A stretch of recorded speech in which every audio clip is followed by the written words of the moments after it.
Hello friends, today our topic is root coverage procedures. और ये procedures हम कहाँ पे करते हैं? जहाँ पे जिंजिवल रिसेशन हुई होती है। And what do you mean by gingival recession? It is defined as the apical migration of junctional epithelium with exposure of root surfaces. So gingival recession की क्लासिफिकेशंस क्या है? फर्स्ट क्लासिफिकेशन में class 1, 2, 3 and 4। Class 1 जो है वो है recession that does not extend to the mucogingival junction. Class 2 है recession that extends to or beyond the mucogingival junction with no periodontal attachment loss. Class 3 में है recession that extends to or beyond the mucogingival junction with periodontal attachment loss in the interdental area or malpositioning of the teeth. And Class 4 recession that extends to or beyond the mucogingival junction with severe bone or soft tissue loss in the interdental area or severe malpositioning of the teeth. ये Sullivan and Atkins की classification है। Shallow narrow and shallow wide, deep narrow and deep wide. Now what are the indications for root coverage procedures? Root sensitivity, उसको रोकने के लिए, aesthetics को better करने के लिए, to protect that root surface from caries and abrasion, and oral hygiene को improve करने के लिए। ट्रीटमेंट पार्ट को हम दो में डिवाइड करते हैं, non surgical and surgical procedures. Non surgical में क्या क्या आता है हमारा? Monitoring and prevention, use of desensitising agents and varnishes, composite restoration, removable gingival veneers, and अगर ऑर्थोडोंटिक ट्रीटमेंट की जरूरत है तो हम वहां पे वो करेंगे। मॉनिटरिंग एंड प्रिवेंशन में क्या आता है?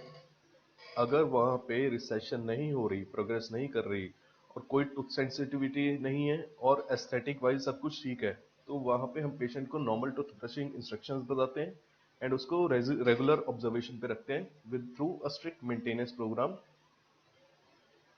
नेक्स्ट है हमारा डिसेंसिटाइजिंग एजेंट्स।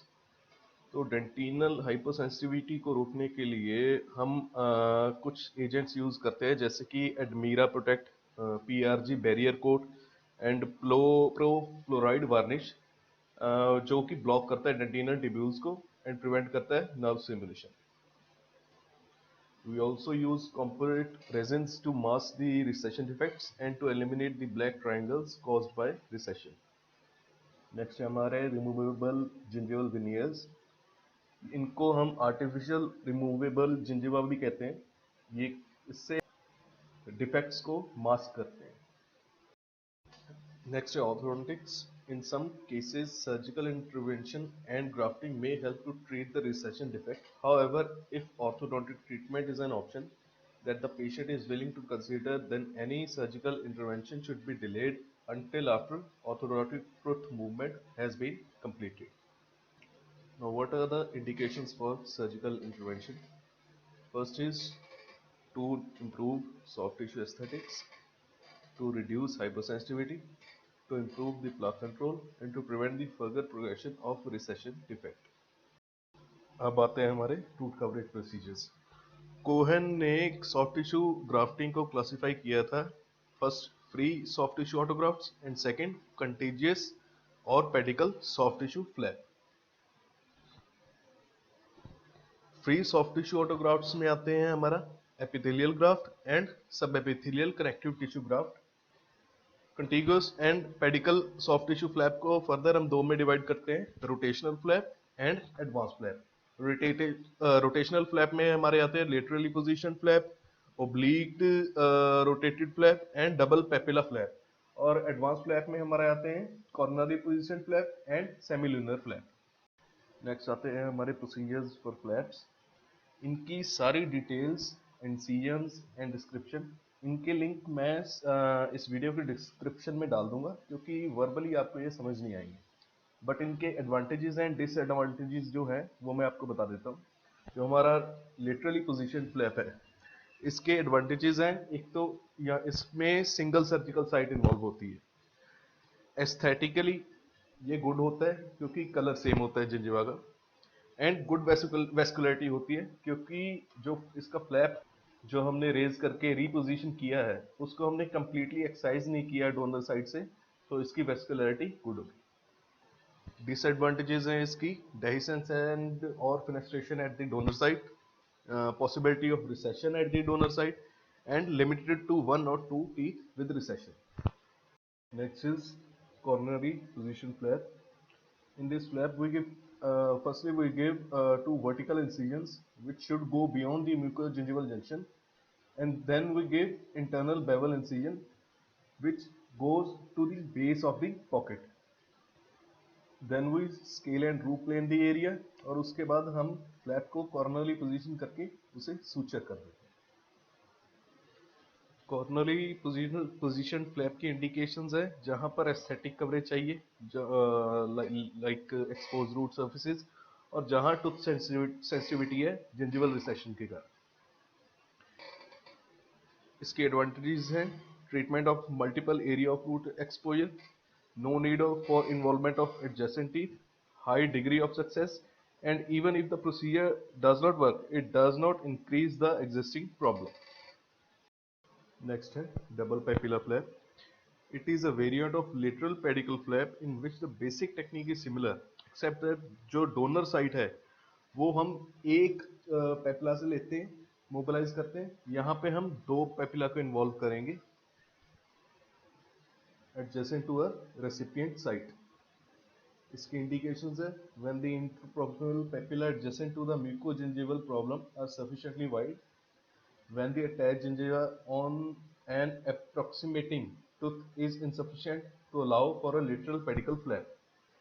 इसकी advantages हैं the risk of loss of alveolar bone is minimized because of the interdental bone is more resistant to loss than a radicular bone, and the papilla usually supply a greater width of attached gingiva than from the radicular surface of the tooth. Clinical predictability of this procedure is good. Less tension is placed on the donor side. इसके disadvantages हैं two flaps are sutured over root surface, and manipulation and freed papilla during suture is difficult. Next is semilunar coronally displaced flap. This is a very simple and predictable procedure which provides us 2 to 3 mm of root coverage. For this procedure, a semilunar incision is made following the curvature of the receded gingival margin and ending about 2 to 3 mm short of the tip of the papilla, so that the flap drives all of its blood supply from the papillary areas. Secondly, perform a split thickness dissection of the facially located tissue by an intraclavicular incision extending apically to the level of semilunar incision. Then the tissue will collapse coronally and cover the denuded root. It is then held in its new position and stabilized by light pressure for 5 minutes. Mostly there is no need to suture or pack. इसके advantages है no shortening of vestibule, can treat multiple areas of recession, and flap are not under tension and require no sutures. इसके disadvantages है fails if adjacent papilla are not wide enough because flaps drive his blood supply from the adjacent papilla, and it cannot be used in mandibular teeth with narrow interdental papilla. Next is free gingival autograft. This consists of epithelium and a thin layer of underlying connective tissue completely detached from one side and transferred to our affected site.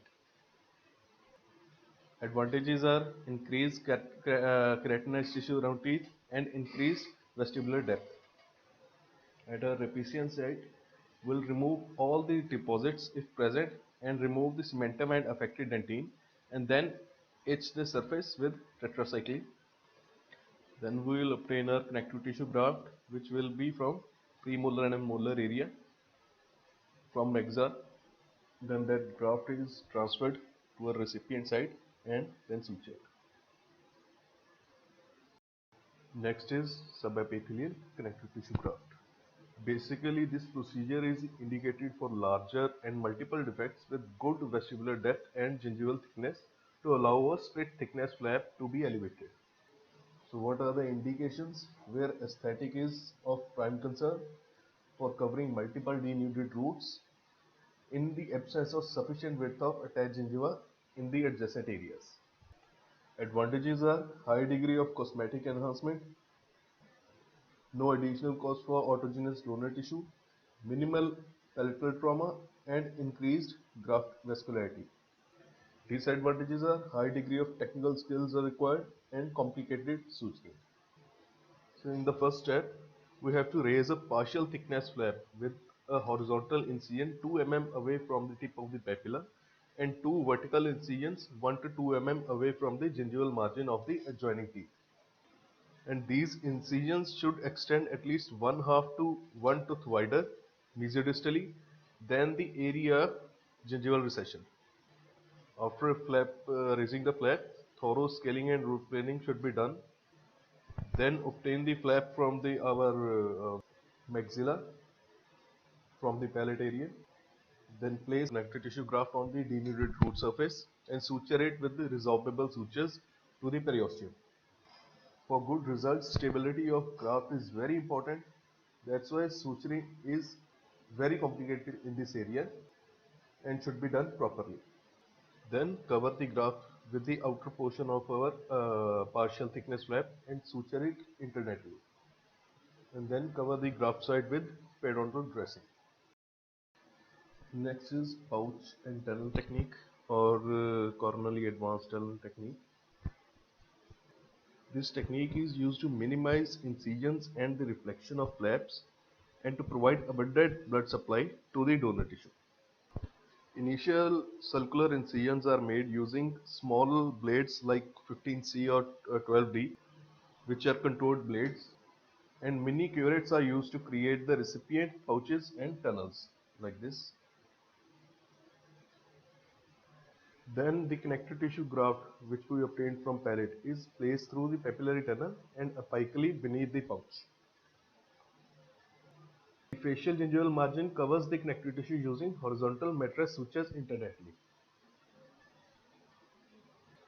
So the main advantage of this technique is the thickening of the gingival margin after healing. The thicker gingival margin is stable to allow for the possibility of creeping reattachment of the margin. Now guided tissue regeneration. Indications are aesthetic demand, indicated for single tooth with wide, deeply localized recessions, for area of root sensitivity where oral hygiene is impaired, and for repair of recessions associated with failing or unaesthetic class 5 restorations. So what are the advantages of GTR? First is elimination of second surgery for barrier removal, reduce operatory time, increase patient acceptance, reduce risk of regenerated attachment owing to re-entry surgery, and more tissue friendly. Disadvantages are instability of barrier against root as they lack rigidity, cost is high, biodegradation rate cannot be controlled. For this procedure, a full thickness flap is raised to the mucogingival junction containing as partial thickness flap 8 mm apical to mucogingival junction. Then the affected area is scaled and root planed. Then membrane is placed over the root surface and adjacent tissue at least 2 mm of the marginal periosteum. Then the reflected flap is then positioned coronally and sutured. So what are the criteria for successful root coverage? What patients should we select for this procedure? First is the gingival margin should be on CEJ in class 1 and class 2 defects. The depth of gingival sulcus should be within 2 mm. There should be no bleeding on probing or hypersensitivity, and color should match with adjacent tissue. Now the conclusion. The management of gingival recession and its sequel is based on a thorough assessment of the etiological factors and the degree of involvement of the tissues. The initial part of the management of the patient with gingival recession should be preventive, and any pain should be managed and disease should be treated. The degree of gingival recession should be monitored for signs of further progression. When aesthetic is the priority and periodontal health is good, then surgical root coverage is a potentially useful therapy. Numerous therapeutic solutions for recession defects have been proposed in the periodontal literature and modifying with time according to the evolution of clinical knowledge. So therefore, careful case selection and surgical management are critical if a successful outcome is to be achieved. So guys, this is the end of our today's topic, root coverage procedures. Thank you.